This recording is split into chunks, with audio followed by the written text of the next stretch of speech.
so that those who did it can be brought to book and they can be given compensation.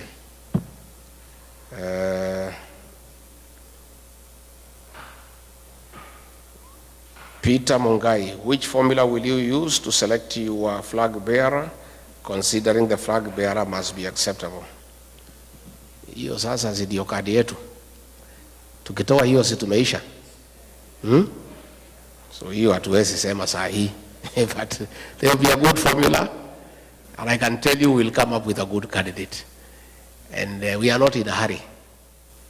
For now, our candidate is Ruto must go, and our plan is one term. Because if we announce our candidate now, Kasongo atatusumbua sana.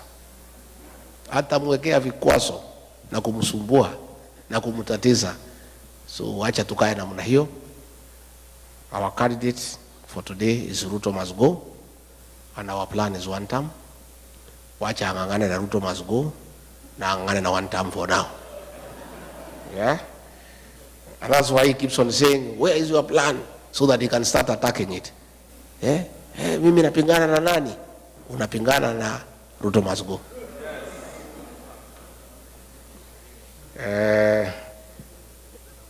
There is so much looting of e-citizens, that one I've already answered.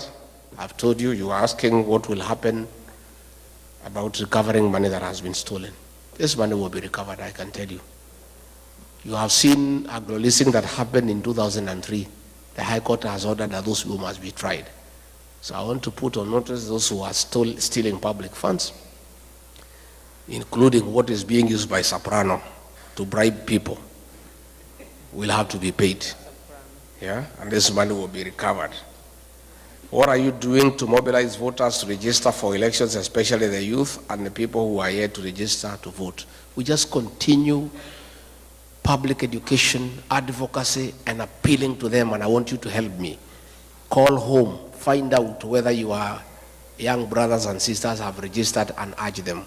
We continue to do that, and asking our parents that if they don't register, that is a vote for Kasongo. So that we continue doing. What is a solution to be executed immediately after the government is removed from power, so as to save an employment situation in the first year? Employment imesema tayari. What is your vision to achieve more equitable distribution of resources and positions and overall more fair society? You know, resources must follow people. I believe in a very fair formula to distribute resources, with population being a very important factor, followed by poverty index, so that we have fairness and equity. So once we follow the principle of population as a basis for resource distribution, you get a lot of fairness. But we also take into consideration areas that have been marginalized and with a very high poverty index, so that they get some rebate, so that they are also not left behind. What are you guys doing to Gen Zs into believing there is a plan beyond one term? Francis Chege, we continue to engage the Gen Zs. This morning, I talked to about 100 Gen Zs on phone, and the Gen Zs are aligned that we don't just want them to vote for us and we do things for them. We want them to be part of the decision-making process by coming to the table, so that we get solutions together. And I can tell you, they are believing us, because like when I fought for them, when Ruto was killing them, they believed me. Anytime I talk to them, they listen to me, because I've already demonstrated my respect for them and concern for them. Now the IBC commissioners have been put in place. How do you ensure elections not a repeat of 2022? That is Lucy. It's true. We continue to engage, and we'll create enough mechanism to make sure that we have quality agents. The veracity of an election is determined by the quality of agents in every polling station. It's very difficult to interfere with an election, because when votes are cast and counted in the polling station results are final. That is where you must have good agents to make sure that all the activities around the polling station are above board. The rest in Nairobi is a purely mathematical exercise of adding numbers, but the polling station results are final. So what we are investing in is quality agents, and in my party, the DCP, I'll work with agencies so that they are very alert, and they can also assist us in documenting through their smartphone on Form 34A, so that the outcome of the results is well captured and stored. Thank you very much. I think those were the questions. Yeah. I think we have tried. Finally, we belong to the Citizens for Democracy, DCP, Democracy for the Citizens Party, DCP, and I invite you to become active members and support that party as your party by preaching its ideology and availing resources to support your party. You know, I saw some fellows back home saying, oh, huyu mtu ameenda huko kutafuta dollars. Sasa hii chama yenu, mimi sina pesa ya kuiba kama Kasongo to run our party. Even here in America, you know, all parties here, even the presidential election is supported by the members, isn't it? So we are also asking you to support that party, because we want a party that is homegrown with support from its members, so that when we get into government, there are no businessmen who are coming to demand tenders to pay themselves for what they contributed. So please support the party. It's a good party. It's a national party. And it's not a mountain party. The deputy party leader is Cleo Malala from Kakamega. The secretary general is Hezron Obanga from Kisii. The national chairperson is Paria from Kajiado. The deputy chairperson is Owino from Kisumu. The treasurer is Mwikali from Machakos. Deputy secretary general is Ole Kamwaro from Narok. And like that. Again, out of 34 members of the national executive, 9 agencies. So we are well represented. It's a national party, and I want to request you to be very active here in Midwest.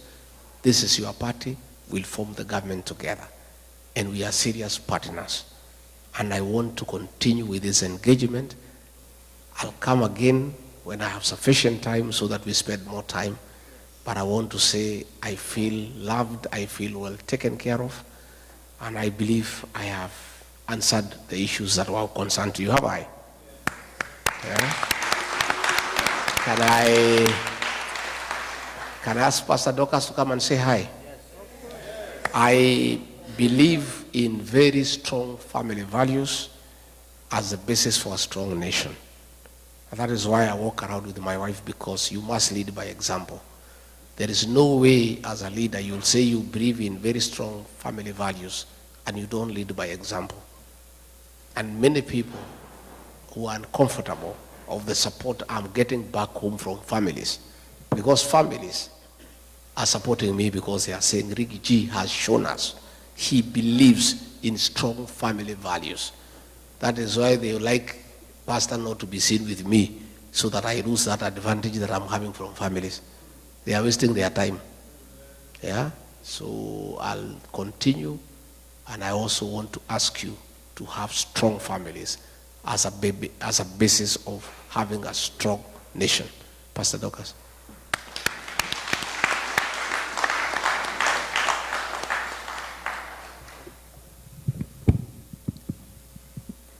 Thank you very much, the People's Deputy President, the committee that has put together this event, and ladies and gentlemen, and our children who are here. I can see you're already getting hungry. And you know, I'm a pastor, we could kesha. Now, I want to say just a few things I'll only take a few minutes. If God loves you very much, there are things he's going to give you. One of them is a listening ear.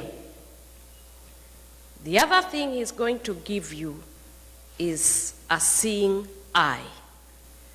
When you can be able to hear, you can hear the voice of the people, and the voice of the people is actually the voice of God.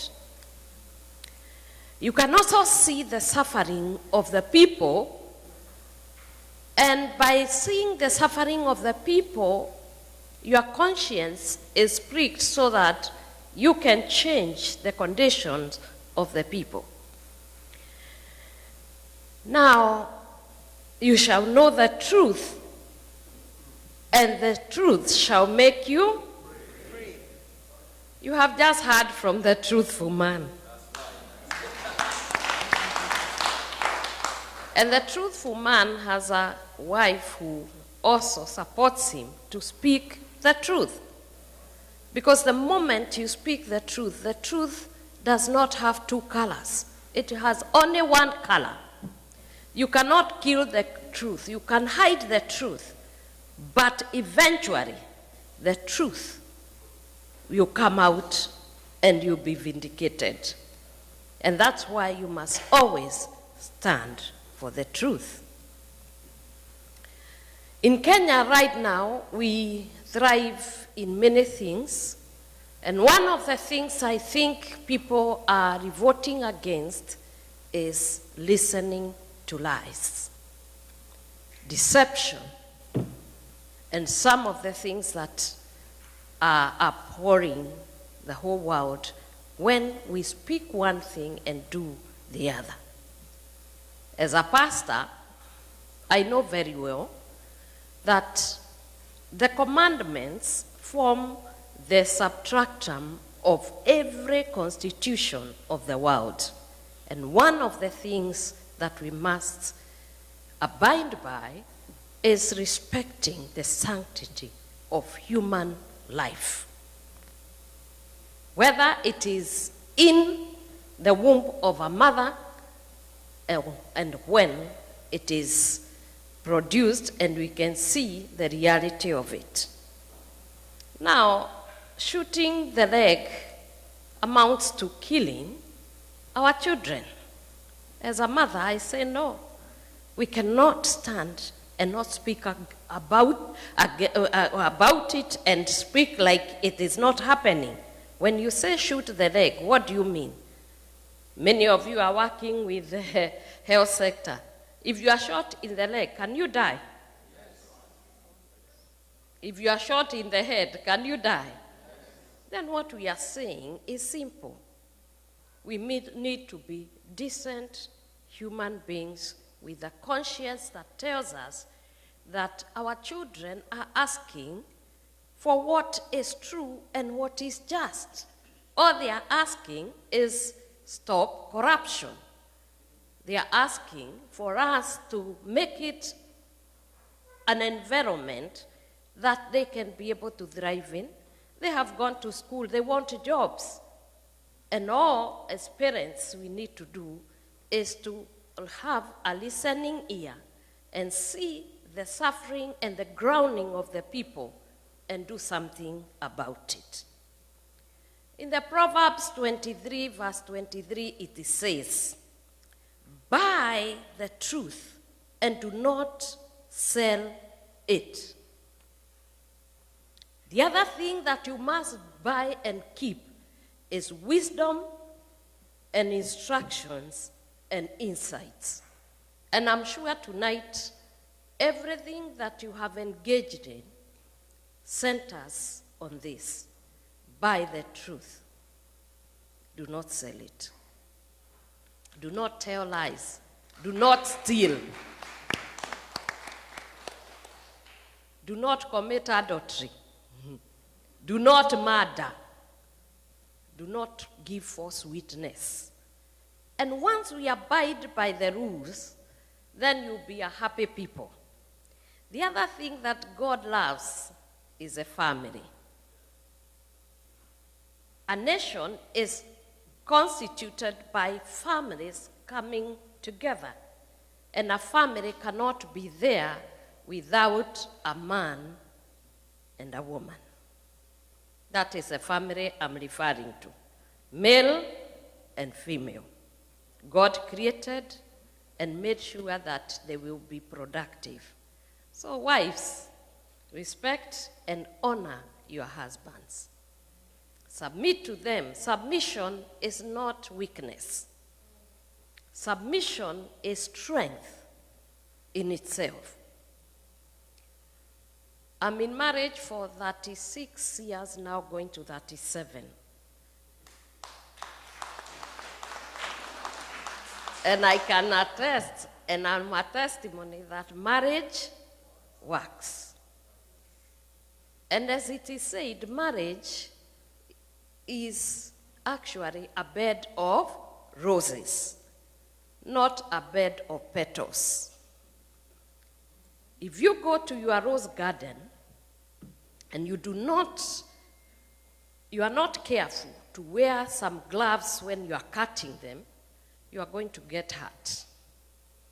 It is the same with marriage. It is beautiful, but you must work on it, and work on it with tolerance, with understanding. When you get into marriage, some people get into marriage expecting their partners to love them and to do everything.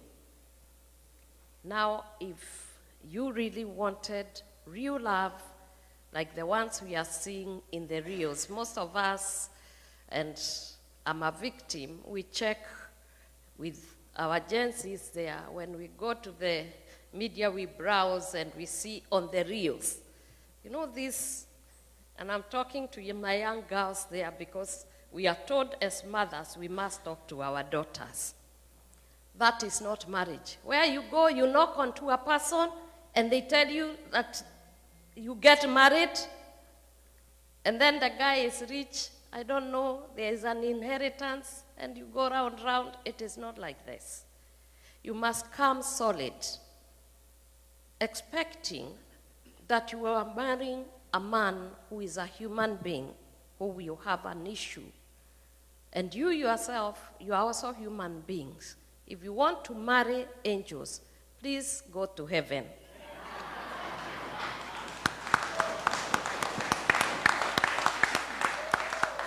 And while you are at it, we will be preparing to bury you, because you must die to go to heaven. And therefore, when you live with human beings, expect them to have flaws, work on them day and night. Wives, when you are endowed more than your husband, still remember, you must submit to your husband, love your husband, respect them. Money corrupts, and it can corrupt completely. And many of the women, when we get the money, and maybe the man is not doing very well, that's where the trouble starts. Oh, I have a witness. But this is for another day. For the men, love your wives. Understand them. Even though they are the weaker vessels, let me tell you, we are dangerously endowed